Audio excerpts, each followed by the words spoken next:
Je le disais tantôt, après près de 15 ans, celui qui est appelé par plusieurs le pacificateur va sûrement signer son retour du haut du perchoir de l'Assemblée nationale. Sa candidature, je vous le disais, résulte d'une élection au préalable qui a été organisée au sein de l'Union sacrée, puisque deux autres candidats de la même plateforme s'étaient prononcés au même poste.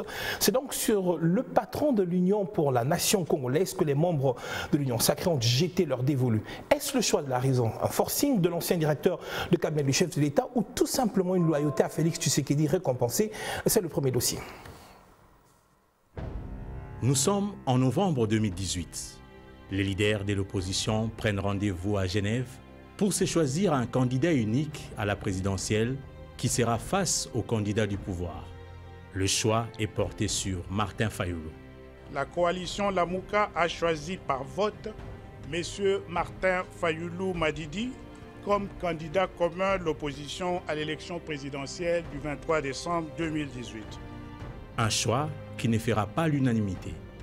24 heures après, Félix Tshisekedi et Vital Kamerhe font volte-face, poussés par leurs militants respectifs.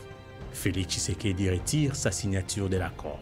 Je me suis rendu compte que l'acte que nous avons posé à Genève a été rejeté. Par conséquent, je pense et j'assume ce que je dis, je retire ma signature au nom de l'UDPS. Je retire ma signature pour respecter la volonté de la base. Les deux se retrouvent à Nairobi au Kenya pour créer le Cap pour le changement. Vital Kamerhe s'efface au profit de la candidature de Félix Tshisekedi. Nous avons décidé aujourd'hui de former un ticket.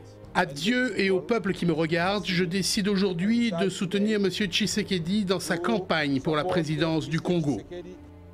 Une fois élu, le fils de Sphinx de Limete s'engage à donner la primature à son allié. Le choix était le bon. La chance sourit au ticket cash. Faute de majorité au Parlement, Tshisekedi ne sait pas tenir sa promesse.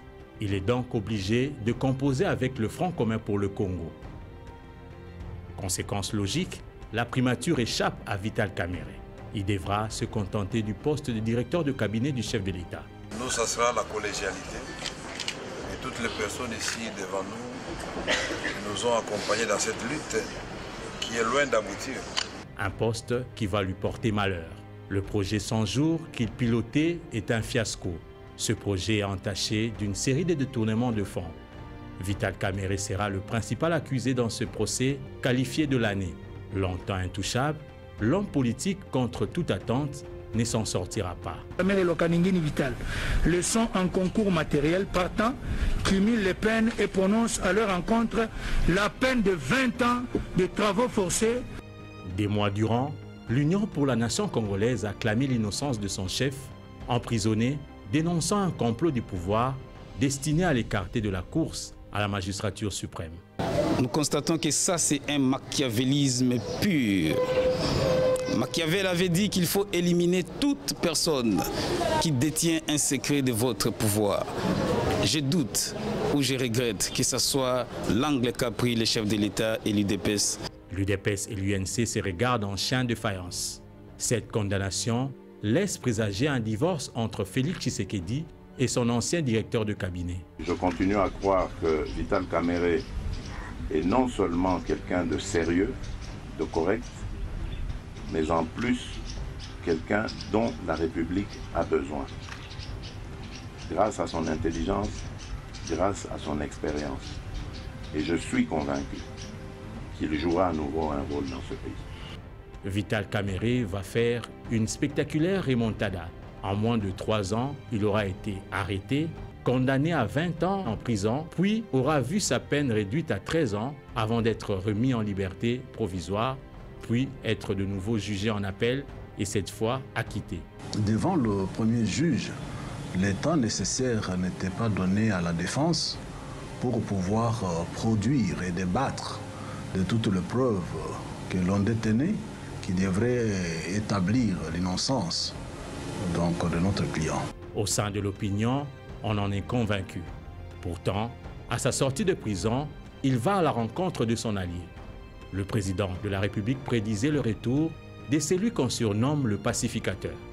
Quelles que soient les preuves qu'on endure, Cette épreuve doit être en dessous de ce qu'on est déterminé à donner à la nation, à la patrie, à la communauté. Ce que j'ai à donner à la patrie est bien au-dessus de preuves endurées. Ce retour, c'est finalement à la vice-primature en charge de l'économie que le natif de Walungu va le signer dans le gouvernement Sama II. Le président de l'UNC va accomplir cette tâche ou sa tâche d'une manière satisfaisante, puisque lui, il l'a toujours dit, ce n'est pas le poste qui fait l'homme, mais c'est l'homme qui façonne un poste. Peu de trajectoires politiques ont connu autant de rebondissements dans un laps de temps. L'alliance est loin d'être brisée. Lors de la campagne électorale pour la présidentielle de décembre dernier, Vital Kamerhe va mouiller le maillot pour faire réélire Félix Tshisekedi.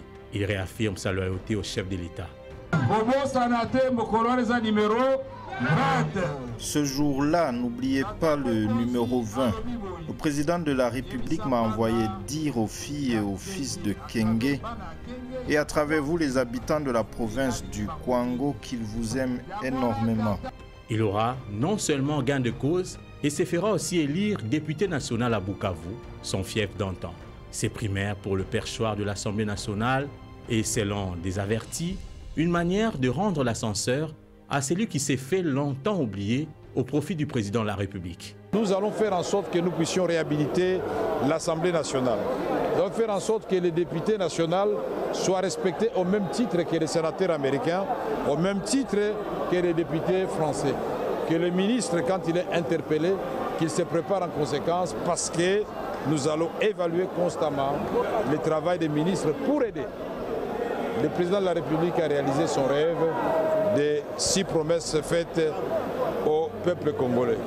Nous le ferons dans la loyauté et dans le respect de séparation des pouvoirs.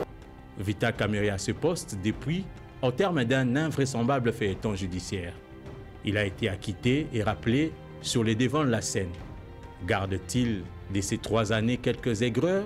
Va-t-il obéir au dictat de sa famille politique? Va-t-il rester loyal à son allié, Félix Tshisekedi? Les analyses vont dans tous les sens.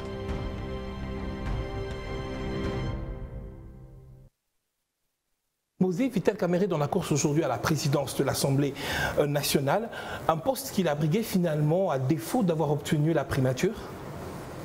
Bon, à défaut d'avoir obtenu la primature, je ne dirais pas les choses de cette manière-là.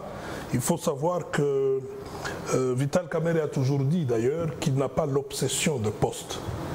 Ce qui compte, c'est de servir la République. Et nous pouvons servir de la République de la manière la plus efficace, n'importe où, et c'est ce qui compte. Et donc je pense qu'aujourd'hui, c'était le temps de Dieu. Il était vraiment important que Vital Kamerhe puisse, conformément d'ailleurs à ce qu'avait dit le président de la République, par rapport à l'intelligence et à l'expérience de l'homme, il était convaincu que ces derniers allaient jouer un rôle important dans ce pays et je crois que c'est le moment est arrivé qu'il puisse jouer ce rôle en tant que président de l'Assemblée nationale. Pourtant le 29 janvier, lors de la rentrée parlementaire, Vital Kamerhe disait, je cite, « Je travaille pour le peuple et mettant au centre de mes actions ses prérogatives ». Alors clairement, il disait que ni la primature, ni l'Assemblée nationale comme président ne l'intéresserait. Revirement de situation, qu'est-ce qui a changé? Non, il n'y a pas de revirement. Vous savez, il y a des postes pour lesquels il faut absolument que vous puissiez avoir le quitus du commandant suprême qui est le garant de la nation. Donc clairement, il ne voulait pas, mais c'est le président qui l'a poussé. Et ici, c'est quand même important de dire que Vital Kamerhe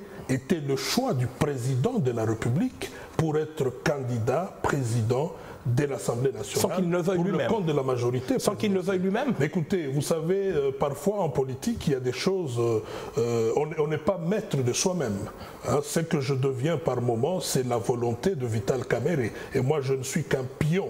Et lui, c'est le joueur de dames. Et lorsqu'il décide de jouer un pion, je n'ai jamais vu un pion qui dit non, ne me joue pas, joue d'abord l'autre. Ou bien pas ici, je voudrais aller à gauche. Et donc aujourd'hui, le chef de l'État a porté son dévolu sur Vital Kamerhe, mon président.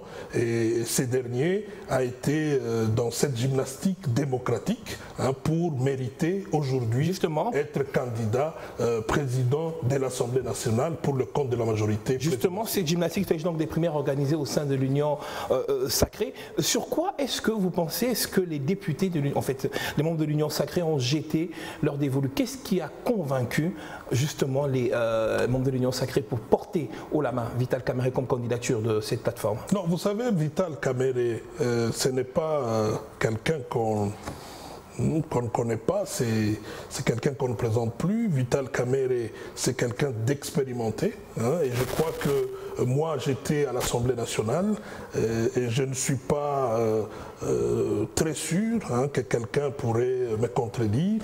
D'abord le discours de Vital Kamerhe à l'Assemblée nationale. Je crois qu'il y a beaucoup de députés qui l'ont suivi et qui ont compris qu'il avait quelque chose à donner et quelque chose à apporter de nouveau, un peu comme un souffle nouveau au niveau de l'Assemblée nationale. C'est pas de la démagogie, non? Et je pense qu'il n'y a pas de démagogie. D'ailleurs, lorsque vous suivez son discours, tout ce qu'il disait avait une référence par rapport à ce poste qu'il avait occupé dans le temps. Cela veut dire lorsqu'il dit qu'il va faire, c'est deux choses qu'il a eu à faire dans le passé et qu'il est encore déterminé à faire et à mieux faire d'ailleurs.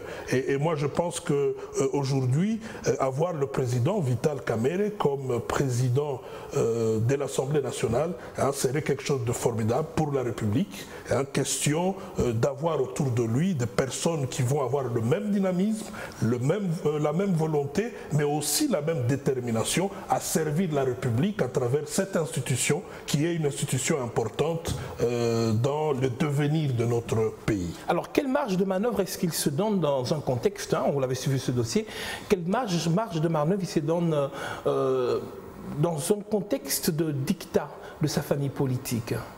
Bon, je pense qu'il a été très clair et moi j'ai beaucoup aimé d'ailleurs les termes qu'il a utilisés. C'est des termes clairs et qui devraient d'ailleurs amener tout le monde à comprendre dans quel climat les choses vont se passer une fois Vital Kamerhe à la tête de l'Assemblée nationale. Il a dit dans la loyauté mais aussi dans le respect de la séparation de pouvoir. Cela veut dire Vital Kamerhe reste loyal au président de la République. D'ailleurs, ce n'est pas moi qui l'ai dit.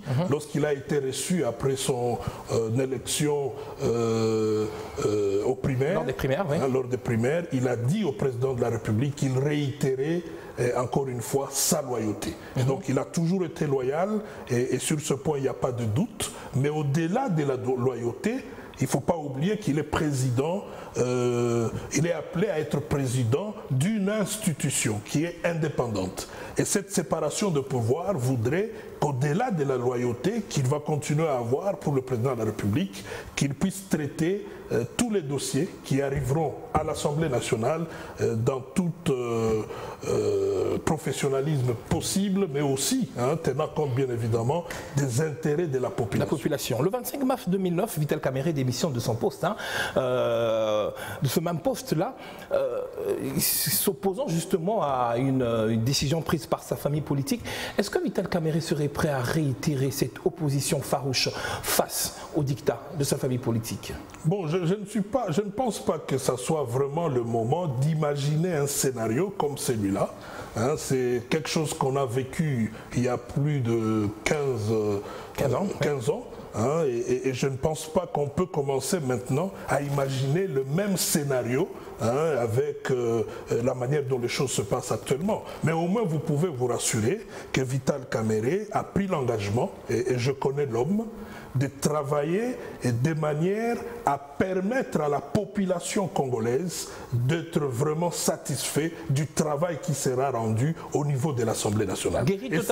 Et cela va se faire, bien évidemment, tout en tenant compte de la séparation de pouvoir. Comme il insiste et donc, également. L'Assemblée nationale, et lui en tant que président, il a une décision à prendre, et je ne pense pas qu'il laissera passer toute chose qui viendrait dans le sens de perturber la quiétude, le bien-être de la population. On parle notamment d'une révision constitutionnelle de la Constitution qui sera en gestation. Je ne suis pas informé d'une quelconque gestation de révision constitutionnelle.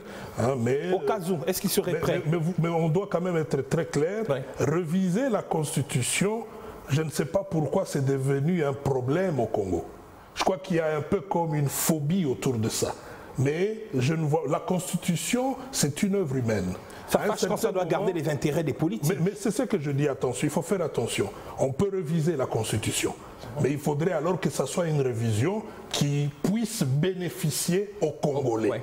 Et moi, je pense que Vital Kamerhe ne serait pas un obstacle si cette révision viendrait pour effectivement renforcer le pouvoir du peuple pour le peuple, et c'est le rôle qu'il va jouer. Dernière question sur ce dossier. Le dossier 100 jours a quand même jeté, terni l'image de Vital Kamerhe. Comment est-ce qu'il compte passer au poste, laver son image? Bon, je ne sais pas si, personnellement, ça je dois le dire avec sans état d'âme, je pense que le dossier 100 jours, pour moi, n'est plus d'actualité. Lorsque le président Vital Kamerhe avait été arrêté, j'étais en charge de la jeunesse de l'Union pour la nation congolaise, ville de Kinshasa. Et donc vous pouvez imaginer le rôle que la jeunesse a joué aux côtés des femmes et de tous les autres cadres et militants du parti pour prouver l'innocence de notre président. Pourtant c'est élu la mer auprès de la population. Mais écoutez, ça le suit jusqu'aujourd'hui au sein de la population. Nous avions cru à son innocence. Au-delà de ça, il y a eu la justice. Et la justice l'a acquitté faute de preuves. Pour nous, c'est un dossier clos. Le président de la République, il n'y a pas très longtemps, il est revenu sur le dossier 100 jours. Et il a dit clairement qu'aujourd'hui, il regrette. Parce qu'il se rend compte que 80%, et ça ce sont des experts qui lui ont fait rapport, 80% des réalisations pour ce projet. Et il a dit de manière claire qu'il y avait une machination autour de Vital Kamerhe pour que ce projet ne puisse pas aller de l'avant. Est-ce que Vital Kamerhe justement est totalement guéri de cette trahison dont il a été subi, je pense, il pense? Bon, je crois que vous avez suivi ce qu'il a dit.